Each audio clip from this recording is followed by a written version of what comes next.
Round up तरतीब पेशकश उबैद ताहिर। अस्सलाम वालेकुम वरहमतुल्लाहि वबरकातुहू। प्रोग्राम स्पोर्ट्स राउंड अप के साथ उबैद ताहिर और तकनीकी मुआविन मोहम्मद अज़बादी हाजिर खिदमत हैं। हम दोनों का सलाम कबूल कीजिए। का आगाज करेंगे हम फीफा क्लब वर्ल्ड चैंपियनशिप के हाल अहवाल से, जो कि आप जानते हैं कि 1 फरवरी से 11 फरवरी तक यहाँ दोहा में खेला जाने वाला है और दुनिया की नामी गिरामी जो क्लब चैंपियंस टीमें हैं वो इसमें शिरकत करेंगी।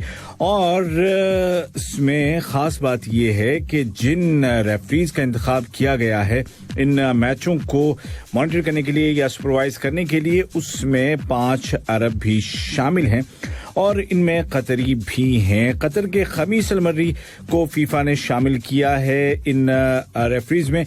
इसके अलावा मराकश के रिजवान हैं और अमारात से मोहम्मद अब्दुल्ला, मोहम्मद अल हमादी और हसन अल महरी हैं। और मजीद बात यह है कि कतर दूसरी मरतबा फीफा क्लब वर्ल्ड चैंपियनशिप की मेजबानी कर रहा है, इसकी होस्टिंग कर रहा है। और 3 रेफरीज ऐसी इसलिए कह रहा हूं क्योंकि खवातीन हैं और 3 में से 2 का ताल्लुक ब्राजील से है, एदिना एल्वेस और न्यूज बैक, और एक अर्जेंटीना की हैं मारियाना डी एल्मेल्दा। और आपको याद दिला दूं कि फीफा ने ये सिलसिला यानी कि खवातीन को मर्दों के मुकाबले में बहसीत रेफरी के शामिल करने का सिलसिला शुरू किया था 2017 में, जब अंडर 17 फीफा वर्ल्ड कप हुआ था भारत में। और वहां पर स्विट्जरलैंड की स्टोबली ने एक मैच में ये खिदमात अंजाम दी थी। और उसके बाद फिर उरुग्वे की क्लोदिया उम्ब्रेज ने भी वर्ल्ड कप अंडर 17 जो कि ब्राजील में 2019 में हुआ था, उसमें भी 2 मैचों में वो रेफरी थी।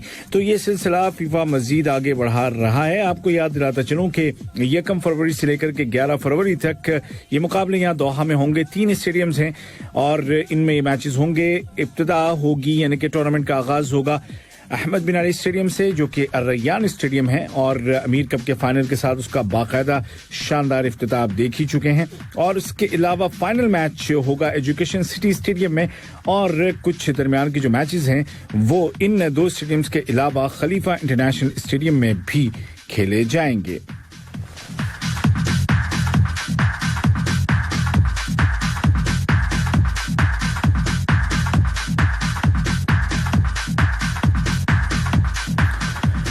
कतर के मशहूर ज़माना कार रैली ड्राइवर, शानदार एथलीट नासिर सालेह अल अतिया डकार इंटरनेशनल कार रैली के 43rd एडिशन के 7वें राउंड में हैं आज। और आपको बताऊं कि इस रैली में 555 कार रैली के ड्राइवर, मशहूर ड्राइवर दुनिया के मुख्तलिफ मुल्कों से जिनका ताल्लुक है वो शामिल हैं। और SOPs का कोरोना की वजह से मुकम्मल तौर पर ख्याल किया जा रहा है। डकार कार रैली के 12 राउंड हैं, 12 मरहले हैं, 7500 किलोमीटर लंबी ये कार रैली होती है और जद्दा में ख़त्म होगी ये। तो जनाब सिलसिला कुछ यूं है कि अब 7वां मरहला शुरू हो गया है और फिलहाल नासिर लतिया दूसरे नंबर पर हैं। और हम ये दुआ करेंगे और हमारी तमन्ना है कि वो दूसरे से पहले नंबर पर आ जाएं। कुछ सेकंड्स का ही फर्क है और ये जो फर्क है वो टोयोटा गाड़ी पर बैठ करके तय करने वाले हैं, क्योंकि ओवरऑल जो फहरिस्त है उसमें उनका दूसरा नंबर है और 5.5 मिनट और 5-3 सेकंड के फर्क से फ्रांस के पीटर हैंसेल उनसे आगे हैं, जो कि दिफाई चैंपियन भी हैं और 13 मरतबा वो डकार कार रैली के चैंपियन रह चुके हैं। 7 मरतबा कार्स में और 6 मरतबा मोटर बाइक्स में। के लिए एक और एजाज, और ये एजाज मिला है टेनिस की दुनिया से। आप जानते हैं कि साल का जो पहला ग्रैंड स्लैम होता है उसे ऑस्ट्रेलियन ओपन कहते हैं, जो कि मेलबर्न में खेला जाता है हर साल। और इस टूर्नामेंट की 116 साल लंबी तारीख में कभी ऐसा नहीं हुआ कि उसके मैचेस ऑस्ट्रेलिया से बाहर कहीं खेले गए हों, लेकिन इस साल हो रहा है ऐसा और आज से हो रहा है शुरू। Khalifa International Tennis and Squash Complex में मुकाबले इब्तिदाई ऑस्ट्रेलियन ओपन के इब्तिदाई मुकाबले, प्राइमरी राउंड के मुकाबले शुरू हो गए हैं। 13 जनवरी तक जारी रहेंगे। जो हारेगा वो निकलता जाएगा 128 टोटल खिलाड़ी हैं इसमें और उनमें से 16 खिलाड़ी ऐसे होंगे कि जो कि मेन ड्रॉ में पहुंचेंगे।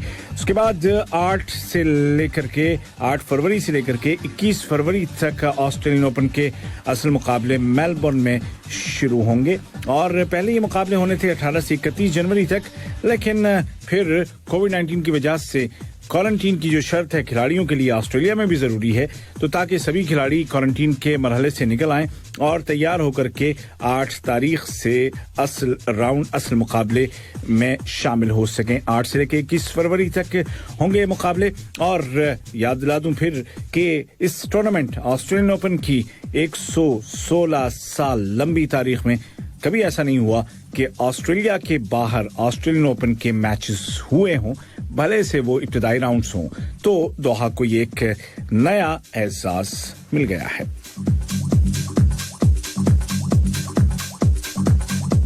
सवाल से एक अहम बात आपको और बताता चलूं कि अगर आप टेनिस देखने के शौकीन हैं और इंटरनेशनल प्लेयर्स को खेलते हुए देखना चाहते हैं, तो आपको सिर्फ इतना करना है कि मैचेस के टाइम आपको पहुंच जाना है Khalifa International Tennis and Squash Complex में, जो कि आप जानते हैं कि कॉर्निश के अंदर वाली रोड पे है, बिल्कुल क्यू पोस्ट के बिल्कुल सामने।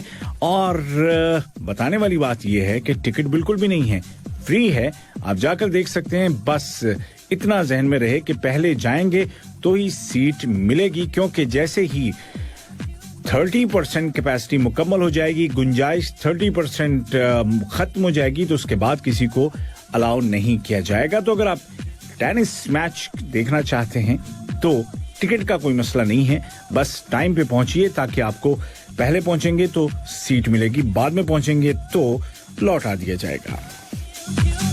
और चलते हैं फुटबॉल की दुनिया में और बात करेंगे हम Spanish football league La Liga के मुकाबलों की। और ये मुकाबले जो कि कल जिनके नताइज हमें मिले हैं, उसमें सेविला ने रियल सोसिएडाड को 2 के मुकाबले 3 गोल से हरा दिया है।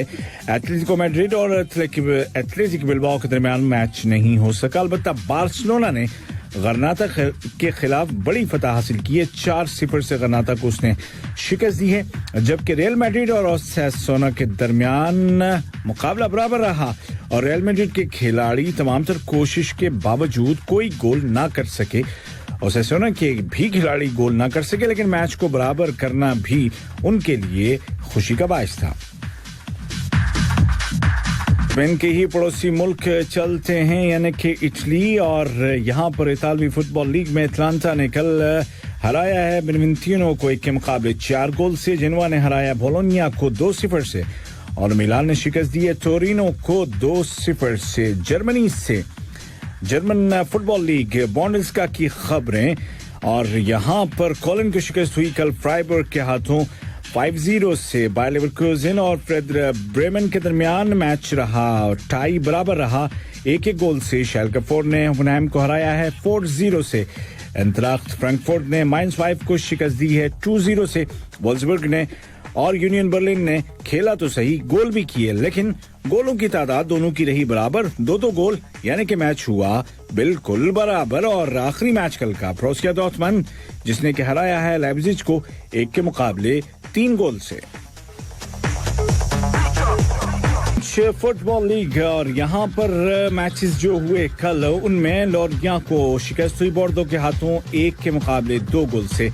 मेजोनेस के दरमियान मैच 1-1 ईच, यानी कि बराबर रहा, और बराबरी पर ही मैच खत्म हुआ। रेन और लियोन का 2-2 गोल्स ईच। मोनाको ने हराया हेंजे को 3-0 से। मोम्बले और नेंथ के दरमियान 1-1 गोल से मैच बराबर रहा। लेल ने हराया नेम ओलंपिक को 1-0 से। स्टार ड्रीम्स ने सेंट इथिया को 1 के मुकाबले 3 गोल से। डेगोन ने और मर्सिया ने मैच खेला, लेकिन गोल कोई भी न कर सका। स्ट्रासबर्ग ने हराया लेंस को 1-0 से, और पेरिस सेंट जर्मन ने शिकस्त दी है सेडब्रिस्ट 29 को 3-0 से।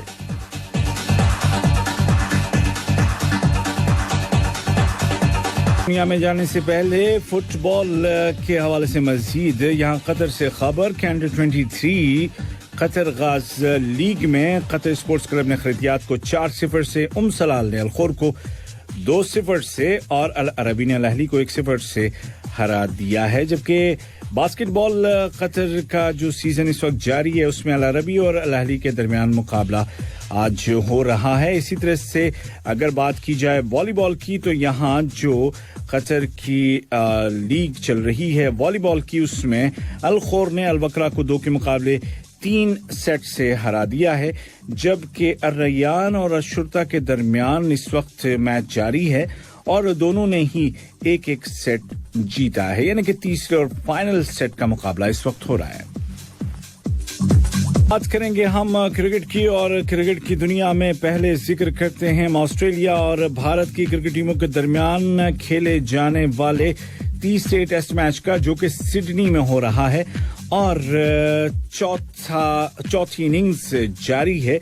4 दिन का खेल हो चुका है, यानी कि 1 दिन अभी इस मैच का बाकी है और उस 1 दिन में अगर भारत को जीतना है तो 309 रन अभी और बनाने हैं और उसके पास 8 विकेट्स हैं। जो है तफसील वो है कुछ यूं कि ऑस्ट्रेलिया ने पहली पारी में स्टीवन स्मिथ के शानदार 131 और लेविसन के 91 रन की बदौलत और ओपनर विल फोकर्सवी के 62 रन की बदौलत बनाए 338 रन 338, जिसके जवाब में भारत की जानिब से 2 हाफ सेंचुरियां हमने देखी।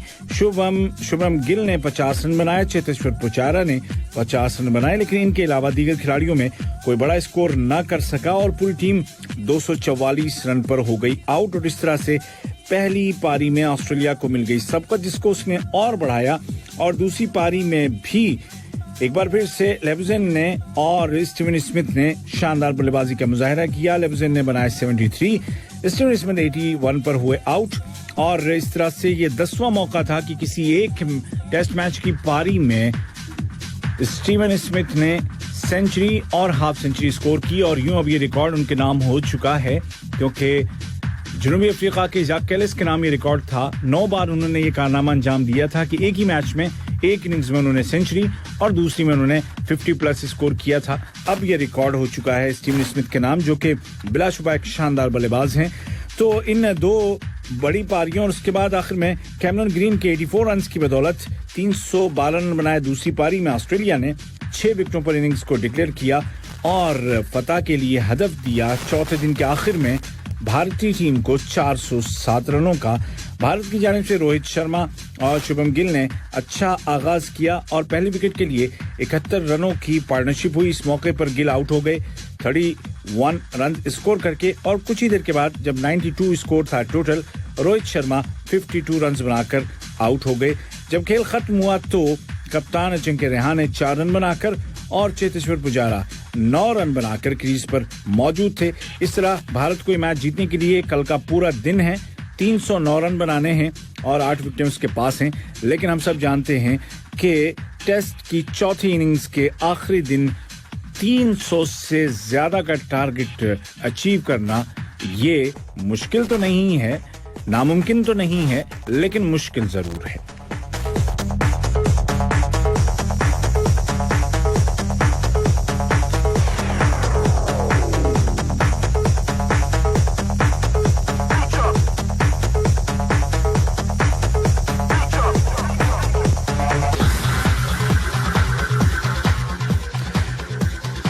पाकिस्तानी टीम दुबई से होकर के लाहौर वापस पहुंच गई है। न्यूजीलैंड में याद रखने के लिए कुछ खास नहीं है, क्योंकि वनडे और उसके बाद टेस्ट में बुरी तरीके से शिकस्त हुई टीम को, लेकिन बहरहाल टीम वापस पहुंच गई है। और अब आपको बताना यूं है कि PSL 6 के ड्राफ्ट जारी है। प्लेयर्स को खरीदा जा रहा है, प्लेयर्स की बोली लगाई जा रही है और प्लेयर्स ड्राफ्ट लाहौर में हो रहा है, जिसमें कि डेविड मिलर को पेशावर ज़ल्मी ने चुन लिया है और कोयटा ने क्रिस गेल को चुन लिया है। इसके अलावा हसन अली भी चले गए हैं और यूं ये जो खिलाड़ी हैं नामी गिरामी, इस्लामाबाद यूनाइटेड ने प्लैटिनम कैटेगरी में हसन अली को चुन लिया है। तो सिलसिला जारी है और पूरी टीम और साथ साथ इनके चाहने वालों को इंतजार है कि फाइनल क्या बनेगी टीम। और एहसान मानी साहब का कहना यह है कि PSL 6 में उनकी पूरी कोशिश होगी कि ज्यादा से ज्यादा बड़ी तादाद में शायकीन को स्टेडियम में आने की इजाजत हुकूमत से ली जाए ताकि वो इस शानदार टूर्नामेंट से महसूस हो सकें जिसमें कि दुनिया के नामी गिरामी प्लेयर्स अवेलेबल हैं और वो इस टूर्नामेंट में खेलेंगे। इसी के साथ उबैद ताहिर को दीजिए इजाजत। स्पोर्ट्स राउंड अप के आज के हल्के से आज मेरा साथ दिया यानी कि तकनीकी माविन थे मोहम्मद जबादी और हमेशा की तरह ये पैगाम के फिट रहिए क्योंकि फिट रहेंगे तो ही हिट रहेंगे। अल्लाह हाफिज।